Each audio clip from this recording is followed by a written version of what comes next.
मेरी माँ अंधी थी। जब मैं घर आता तो माँ कहती, बेटा तुम दोबारा आ गए, अभी कुछ देर पहले तो आए थे। मुझे लगता कि मेरी माँ को पता नहीं क्या हो गया है। एक दिन मैं घर में चुपके से जल्दी आ गया और ये देखकर मेरे पैरों तले से ज़मीन निकल गई कि मेरी पत्नी और मैं रोज़ की तरह शाम 6 बजे काम से वापस घर आया था। घर में आते ही मैंने ऊंची आवाज़ में माँ को पुकारा। मेरी माँ, जो अपनी चारपाई पर लेटी ऊँघ रही थी, मेरी आवाज़ सुनकर वो फ़ौरन उठ बैठी। उनके चेहरे के भाव देखकर मैं फ़ौरन फ़िक्रमंद हो गया। मैं उनके पास जाकर बैठ गया। मेरी माँ अंधी थी, इसलिए मेरा चेहरा टटोल कर देखने लगी। मुझे वो पहले से कमज़ोर लग रही थी। मुझे वहाँ मौजूद पाकर बोली, बेटा सब ठीक तो है? इतनी जल्दी वापस आ गए, क्या कुछ भूल गए हो? माँ की बात सुनकर मैं उनकी तरफ हैरानी से देखने लगा। मैं तो सुबह 9 बजे घर से निकला, अब वापस आया था। मैं उनके पास गया और उनके माथे को चूम कर बोला, माँ मैं तो सुबह का गया, अब घर आया हूँ। मेरी बात सुनकर वो चौंकी और झट से बोली, नहीं बेटा, अभी कोई आधा घंटे पहले तो मेरे पास बैठकर बातें कर रहे थे और फिर पायल से बात करके तुम किसी काम से बाहर निकल गए। मैं हैरत से माँ को देखने लगा।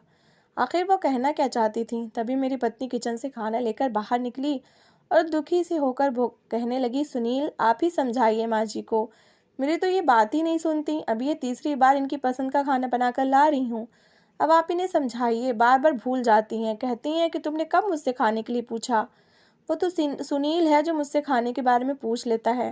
हालांकि आप तो अब आए हैं। अपनी पत्नी की बात सुनकर मैंने उदासी से माँ को समझाया कि माँ, आप वक्त पर खाना और दवाई क्यों नहीं खाती? इतनी अच्छी और ख्याल रखने वाली बहू आपको मिली है, इसके बावजूद आप अपना ख्याल नहीं रखती। मेरी माँ ज़्यादा उम्र की हो चुकी थी, इसलिए उन्हें भूलने की आदत हो चुकी थी। मेरी माँ कुछ देर के लिए खामोश हो गई और बोली कि मेरा दिल तुम्हारे हाथों से खाना खाने को चाह रहा था, बस शायद इसीलिए मैंने बहू को मना कर दिया होगा, मुझे याद नहीं। माँ की बात सुनकर मैं मुस्कुराया और उन्हें खाना खिलाने लगा। मेरी माँ की आंखों की रोशनी खत्म हो चुकी थी। उन्हें कुछ भी नज़र नहीं आता था, मगर महसूस सब कर लेती थीं। मेरे दिमाग में माँ के वही शब्द चल रहे थे, क्योंकि आज ये तीसरी बार था जब माँ ने मुझे ऐसा कहा था। इससे पहले भी ऐसा हो चुका था। मुझे सोचों में गुम देखकर मेरी पत्नी पूछने लगी, तो मैंने उसे अपनी माँ की बात के बारे में बताया। उसने नज़रें फेर कर एक लंबा सांस लिया और बोली, सुनील आपके आने से पहले ये सो रही थीं, ज़्यादा उम्र की हो गई हैं। अब माँ ने तो सपने में देखा होगा, उसे ही हकीकत समझकर ऐसा कह रही होंगी। अब देखो ना, खुद ही कह रही हैं कि मुझे याद नहीं कि मैंने उन्हें खाने को पूछा है। अपनी पत्नी की बात पर उस पल में सर हिला गया। अगले दिन जब मैं काम से घर वापस आया तो बहुत ही अजीब वाकया हुआ। मेरी माँ छत के ऊपर सीढ़ियों के करीब खड़ी थी और माँ मुझे आवाज़ें देकर कह रही थी, सुनील बेटा, मेरे पैरों में दर्द शुरू हो गया है और कितनी देर मुझे खड़ा रहना होगा। पायल बहू, ज़रा सहारा देकर मुझे बिस्तर तक ले जा। सुनील पता नहीं कहाँ चला गया है, मुझे यहाँ अकेला छोड़कर। मेरा दिल उछलकर हलक तक आ चुका था। अगर माँ एक भी कदम और आगे बढ़ाती तो वो सीढ़ियों से नीचे गिर सकती थी। मैं फौरन भागकर उन तक पहुंचा और उन्हें वहां से हटाया, मगर सवाल तो ये था कि माँ वहां ऊपर तक पहुंची कैसे थी।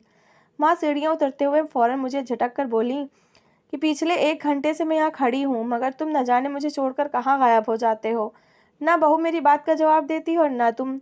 माँ की बात सुनकर मैं चौंका था। मैंने माँ को फिर से यकीन दिलाया कि मैं अभी ऑफिस से आया हूँ, मगर माँ का अंदाज देखकर मुझे सच में फिक्र होने लगी थी। एक तो मेरी माँ की आंखों की रोशनी खत्म हो चुकी थी और दूसरा उनके भूलने की बीमारी से मुझे ये डर सताने लगा था कि कहीं वो किसी दिन इन सीढ़ियों से गिर ही ना जाए। मेरी परेशानी देखकर मेरी पत्नी भी परेशान हो गई और फिर मेरी माँ को उनके कमरे में छोड़ने चली गई और उनसे कहने लगी, माँ जी, मैं तो आपको आपके कमरे में बिठाकर नहाने गई थी, आप ऊपर कैसे पहुँच गई? मुझे समझ नहीं आ रहा है, पायल मेरी माँ से कह रही थी। इसका मतलब पायल को नहीं पता नहीं था। मेरी माँ पायल से कहने लगी, ये सुनील ही तो मुझे अपने साथ छत पर लेकर गया था। मेरी माँ को न जाने क्या क्या नजर आता रहता था। पायल उन्हें कमरे में छोड़कर फिर मेरे पास आकर बोली, देख लो अपनी माँ की हरकत। आपने, अगर भगवान न जान चाहे ऊपर से गिर जाती तो मेरे ऊपर इल्ज़ाम आता कि मैंने ख्याल नहीं रखा। मैं पायल की बात सुनकर माथे पर उंगलियां मसलते रह गया। मैं अपनी माँ की इस बीमारी का क्या इलाज करवाऊं? मैंने कई अच्छे डॉक्टर्स को भी दिखाया था, लेकिन वो कहते हैं कि उम्र की वजह से है। मेरी पत्नी बोली, आप ज़्यादा मत सोचिए, आपकी माँ को नज़र तो कुछ नहीं आता। अब उम्र के साथ साथ इन्हें भूलने की भी बीमारी होती जा रही है, तभी वो ऐसा कहती ही रहती हैं। पायल की बात ठीक थी। मैंने अपनी माँ को खाना खिलाया और दवाई देकर सुला दिया। मैं इसी उलझन में था कि तभी माँ उठी और कहने लगी, बेटा मुझे दवाइयाँ तो दे दो, सुबह से नहीं ली। मैं बस खामोशी से एक सांस भरकर रह गया। मेरी पत्नी का कहना सही था कि माँ को भूलने की बीमारी लग चुकी है, वरना दवा तो मैंने उन्हें खुद ही दी थी। कुछ देर बाद माँ के कमरे में से जाने लगा तो मेरी नज़र एक चीज़ पर पड़ी। मैं जिज्ञासा से बेड से उठकर ड्रेसिंग टेबल के पास गया, जिसकी दराज से मेरा पसंदीदा परफ्यूम बाहर झलक रहा था। मेरी आदत थी कि मैं एक ही तरह की खुशबू लगाता था। मेरे पास ऐसे कई परफ्यूम थे, मगर यहाँ माँ के कमरे में ये कैसे आया था? मैंने सर झटक कर उसे उठाया और अपने कमरे में आ गया। 2 दिन यूं ही गुजर गए। तीसरे दिन मेरा काम जल्दी ख़त्म हो चुका था। मैं खुशी खुशी घर के लिए रवाना हो गया। हम बहुत कम ही बाहर जाते थे। पायल बहुत अच्छी पत्नी साबित हुई थी। उसने आज तक मुझसे शिकवा नहीं किया कि मैं उसे क्यों बाहर नहीं लेकर जाता। मैं आते हुए पायल के लिए गुलाब और गजरे भी ले आया। अभी मैं घर में आया ही था कि अंदर से कुछ आवाज़ें आने लगी, जिन्हें सुनकर मेरे कदम वहीं रुक गए। मुझे माँ का ये रवैया बिल्कुल भी अच्छा नहीं लगा था। वो पायल को डांट रही थी, जबकि पायल खामोशी से सर झुकाए उनके सामने खड़ी थी। मैं अंदर गया तो मेरी चाप सुनकर माँ फौरन खामोश हो गई और रोने लगी। रोते रोते बोली कि तुम्हारी पत्नी ने मेरे हाथ जला दिए। सुनील देखो, मैंने इसे सिर्फ इतना कहा था कि मुझे भूख लगी है, मुझे कुछ खाने को दे दो, मगर इसने मेरे हाथ गर्म इस्त्री पर रख दिए। माँ रो रही थी, मगर मुझ पर इस वक्त उनकी किसी भी बात का कोई असर नहीं हो रहा था। मुझे माँ से ये उम्मीद बिल्कुल नहीं थी। आधा खाया हुआ खाना उनके पास पड़ा था और कुछ खाना उनके कपड़ों पर भी अभी भी गिरा हुआ था। रही बात उनके हाथों की, तो वो लाल थे, जले नहीं थे। पायल सर झुकाए रो रही थी और फिर रोते हुए बोली, देख लिया आपने सुनील, मैंने आपकी माँ की हर तरह से सेवा की, वरना कौन बहू अपनी अंधी और भुलक्कड़ सास की इतनी देखभाल करती है। इस उम्र में इन्हें एक भगवान को याद करना चाहिए, मगर ये जानबूझकर आपको मेरे खिलाफ करने में लगी रहती हैं। पायल की बात सुनकर मेरी माँ का रंग उड़ गया। वो बौखलाहट का शिकार होते हुए बातें घुमाने लगी, मगर मैं कुछ भी सुने बगैर अपने कमरे में आ गया। मेरा सारा सरप्राइज और इतना अच्छा मूड अब बिगड़ चुका था। मेरे दिल में मेरी माँ के लिए अब उलझनें बढ़ने लगी थी। मैं आंखों देखी बात को नहीं झुठला सकता था। वहीं मैंने पायल से माँ की तरफ से माफ़ी मांगी, जिस पर वो बोली कि कोई बात नहीं, वो बड़ी हैं, उम्र के इस हिस्से में ऐसा हो जाता है। उसका इतना बड़ा दिल देखकर मेरे दिल में उसके लिए और मोहब्बत बढ़ने लगी थी। मगर फिर वह उदास होकर बोली, सुनील मुझसे वादा करें, कभी माँ की बातों में आकर आप मुझसे नाराज़ नहीं होंगे। मैं पायल से बहुत ज़्यादा मोहब्बत करता था। ऐसा भला कैसे मुमकिन था मैं किसी भी बातों में आकर उससे दूर होता।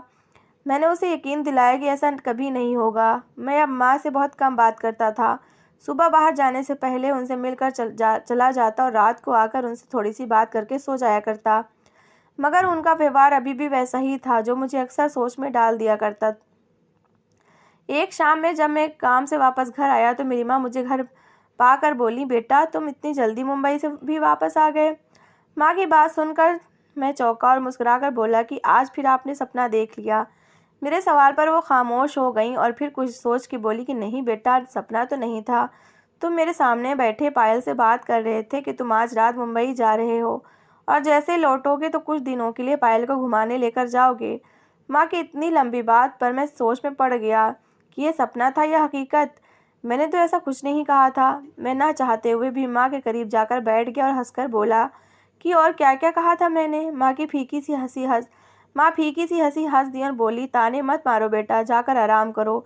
जानती हूँ तुम मुझ पर यकीन नहीं करोगे, मगर मेरा मजाक मत उड़ाओ, आखिर माँ हूँ तुम्हारी। माँ के शब्द मुझ पर तीर की तरह लगे थे। मैं कुछ कहना चाहता था, मगर मेरे शब्द मुंह में ही दम तोड़ गए। मैं बगैर कुछ बोले अपने कमरे में चला गया। मेरे दिमाग में कई सोचों ने जन्म लेना शुरू किया था। मैं अब तक कहानी को एक तरफ से देख रहा था, मुझे कहानी की दूसरी तरफ से भी पर्दा हटाना चाहिए था। मैं अभी इसी सोच में गुम हो चुका था कि एक ही आदमी को रोज़ एक जैसा सपना भला कैसे आ सकता है। कुछ तो गड़बड़ ज़रूर थी। मेरी माँ मेरी शादी से पहले तो कभी इतनी ज़्यादा बहकी बेकी बातें नहीं करती थी। मेरा दिमाग इस वक्त जैसे इसी बात पर थम चुका था। अगले 2 दिन ऐसे ही गुजर गए। तीसरे दिन जब मैं घर से काम के लिए निकला तो मुझ पर कुछ चोरों ने हमला कर दिया। वो मुझसे गन पॉइंट पर पैसे और मोबाइल छीनकर ले गए थे। मेरा दिल पूरी तरह घबराहट का शिकार हो चुका था। मैं यूं ही उदास था। शाम को घर गया तो माँ सामने चारपाई पर लेटी हुई थी। वो पैरों की आहट पाकर उठ बैठी और बोली, कौन आया है? सुनील, ये तुम हो ना? बेटा तुम वापस क्यों आ गए? माँ वही सवाल। इस बार मेरा दिमाग खराब कर चुका था।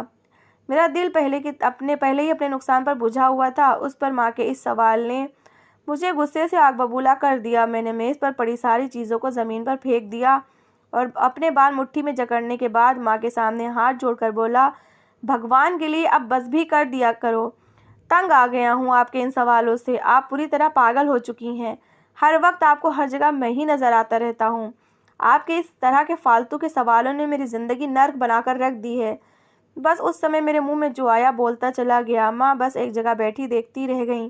भागती दौड़ती पायल वहां पहुंच गई और मुझे इस कदर गुस्से में देखकर कहने लगी, आप क्यों इस लहजे में माँ जी से बात कर रहे हैं? जानते तो हैं वो बूढ़ी हो चुकी हैं, उनका क्या कसूर है? मैंने कहा, मैं तंग आ गया हूँ उनके फालतू के सवालों से।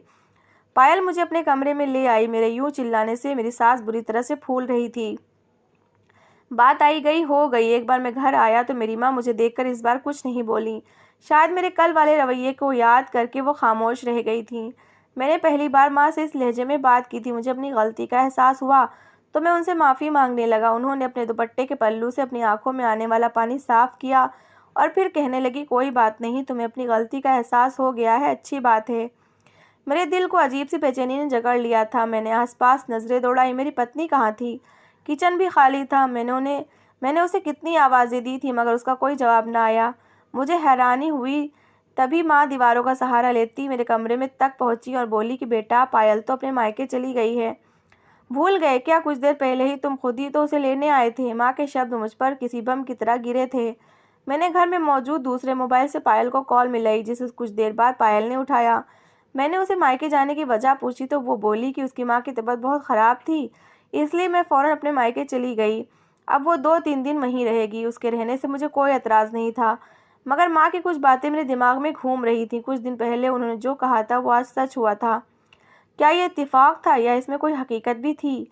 मैं समझ न सका। मेरे दिल पर पत्थर पड़ चुके थे। मैंने और कुछ सोचना छोड़ा और खामोशी से अपने बिस्तर पर सो गया, ये सोचे बगैर कि मैं तो बाहर से खाना खाकर आया था मगर मेरी माँ अभी भी भूखी ही थी। 2 दिन यूं ही गुजर गए। आज पायल को मायके से वापस आना था। मैं खुश था मगर इस बात से अनजान कि आज का दिन मेरी ज़िंदगी का सबसे बुरा दिन होने वाला है। मैं आज काम से जल्दी छुट्टी लेकर घर आ रहा था। अभी मेरी गाड़ी घर से कुछ दूर ही पर थी कि मेरी पत्नी पायल किसी लड़के के साथ गाड़ी से उतरी थी और अब वो दोनों घर के अंदर जा रहे थे। मेरा दिमाग बिल्कुल सुन्न हो चुका था। ये लड़का ना उसका भाई था ना ही कोई रिश्तेदार। मैंने बहुत मुश्किल से खुद को संभालते हुए खामोशी से घर के आधे खुले दरवाजे से अंदर का दृश्य देखा। मेरी माँ किसी से बात कर रही थी और वो आदमी हूबहू मेरी आवाज़ के मैं उनसे बातें कर रहा था। मैं हक्का बक्का वहीं खामोश खड़ा सब सुन रहा था। मेरी माँ उसे पानी मांग रही थी। वो जैसे बेहोशी की हालत में लेटी थी। तभी पायल ने पानी से भरा गिलास धार बनाते हुए मेरी माँ की आंखों में उंडेलना शुरू कर दिया और फिर कमीनी हंसी हंसकर बोली, पता नहीं कब मरेगी ये कबाब में हड्डी। शुक्र है अंधी है, वरना कब का राज फाश कर चुकी होती। मेरी पत्नी की इस बात पर वो व्यक्ति हंसा था। मेरा दिल तो जैसे धड़कना ही भूल चुका था। मेरी पत्नी उस गैर आदमी के हाथों में हाथ डाले खड़ी मुस्कुरा रही थी। मेरे दिमाग में आंधियां चल रही थी। मेरी पत्नी मुझे इतना बड़ा धोखा कैसे दे सकती थी? मैंने कभी भी नहीं सोचा था। मैं फौरन आगे बढ़ा, घर में गया और उस व्यक्ति को गिरबान से पकड़कर मारने लगा। पायल मुझे वहां देखकर बौखलाकर पीछे हटी, जबकि मेरी माँ बेहोशी की हालत में शोर सुनकर रोने लगी। मैंने उस आदमी को मारकर वहीं पटका और फिर पायल की तरफ गया, जो एक कोने में सहमी खड़ी थी। मेरी आंखों में गम और गुस्से से आंसू आ चुके थे। मुझे वहां से धोखा मिला था जहां से मुझे उम्मीद ही नहीं थी। वो डर से मेरे पैरों में गिरकर माफ़ी मांगने लगी। वो रोते हुए बोली, मुझे माफ़ कर दो, इसमें मेरा कोई कसूर नहीं। ये लड़का मुझे फंसा रहा था। मैं सिर्फ तुमसे मोहब्बत करती हूँ। उसकी ऐसी बातें अभी भी जारी थीं कि वो लड़का झट से बोला, झूठी लड़की, ना पति से वफा की ना मेरी मोहब्बत का लिहाज रखा। बता क्यों नहीं देती कि तुम शादी से पहले ही मुझे पसंद करती थी और मैं रोज़ाना तुमसे मिलने आया करता था। इतनी आसानी से सारा कीचड़ मुझ पर उछालकर खुद साइड पर हो रही हो। उस लड़के की और बातें अगर मैं सुनता तो शायद मेरा दिल फट जाता। मैं उसकी तरफ बढ़ता इससे पहले कि वो वहां से खुद को छुड़वाकर भाग निकला था। डर से पीला चेहरा लिए पायल मुझे देखकर रो रही थी। मुझे एक पल में उससे घिन आने लगी थी। मैं ना चाहते हुए भी आंसू नहीं रोक सका। वो कभी मेरी माँ के पैरों में गिर रही थी, कभी मेरे गिर कर गिड़गिड़ा रही थी। इसकी वजह से मैंने अपनी माँ पर शक किया था। मैंने कपकपाते होठों से उसे सिर्फ इतना कहा कि तुम इस काबिल नहीं रही कि अब मैं तुम्हें थप्पड़ मारने के लिए अपना हाथ गंदा करूं। तुमने मेरे साथ बेवफाई की है, मेरी माँ को सताया है और मुझे उनके खिलाफ किया है। मैंने अपनी पत्नी को उसी वक्त घर से निकाल दिया। वापस आकर रोते हुए अपनी माँ को पानी पिलाया और फिर उनके कदमों में गिरकर कितनी ही देर तक रोता रहा। मैंने उनकी बातों पर यकीन नहीं किया था, जबकि वो हर बार मुझे सच बताती रहीं। माँ ने मुझे अपने करीब बैठाया और मेरे आंसू पोंछते हुए बोली, बेटा मैं तो तुम्हारा घर बचाने के लिए कितने दिनों से खामोश थी। तुम्हारी पत्नी ना मुझे वक्त पर खाना देती थी और ना ही दवा। पता नहीं वो कौन सी गोली मुझे ज़बरदस्ती खिलाती थी, जिसके बाद मुझे लगता कि मेरा सर हवाओं में घूम रहा है। मैं बहकी बहकी बातें करने लगती थी, लेकिन वो बातें सच होती थीं। वो मुझे बता रही थी कि पायल उन्हें पूरा दिन भूखा रखती थी, मगर हाँ, तुम्हारे आने से पहले मेरे सामने खाना ज़रूर रख दिया करती थी, ताकि तुम्हें शक ना हो। वो आदमी आवाज़ निकालने में माहिर था, इसलिए मेरी आवाज़ मेरी माँ के सामने निकाल कर उससे बातें करता रहता था। मेरी पत्नी के साथ वो हर तरह के संबंध बना चुका था। मेरी माँ को नींद की दवा मेरी पत्नी ज़बरदस्ती खिलाती थी। मेरी माँ का हाथ भी उसने जलाया था। मेरी माँ रो रो कर हर बात मुझे बताती रही। फिर कहने लगी, जानते हो बेटे, मुझे तकलीफ़ उसके रवैये से नहीं, तुम्हारी बातों से होती थी। वो तो पराई थी, मगर तुम तो मेरे बेटे थे, फिर भी मेरा दिल दुखाते रहे। माँ के नरमी से बोले गए शब्द मेरा शरीर झंझोड़ चुके थे। मैं दहाड़े मार मार कर रोने लगा और उनसे माफ़ी मांगने लगा। उन्होंने मुझे फिर से सीने से लगा लिया। कुछ दिनों में ही मैंने पायल को तलाक देकर उसे हर रिश्ता ख़त्म कर दिया और अपनी माँ की देखभाल के लिए एक नर्स को रख लिया। पायल से बिछड़े हुए मुझे कई साल बीत चुके हैं। माँ का कहना है कि मैं शादी कर लूँ, मगर मेरा दिल किसी तरह नहीं मानता है। मैं नहीं चाहता कि एक बार फिर मेरे या मेरी माँ के साथ वही कुछ हो जो पहले हुआ। भरोसा जब ख़त्म हो जाए तो वो सिर्फ एक आदमी से नहीं, बल्कि पूरी दुनिया में मौजूद सभी लोगों से ख़त्म हो जाता है। मेरा अब औरत से यकीन ही उठ चुका है। तो दोस्तों, कैसी लगी आपको मेरी कहानी? अगर कहानी अच्छी लगी है तो प्लीज़ इसे लाइक करिएगा, शेयर करिएगा और अपनी राय कमेंट बॉक्स में ज़रूर दीजिएगा।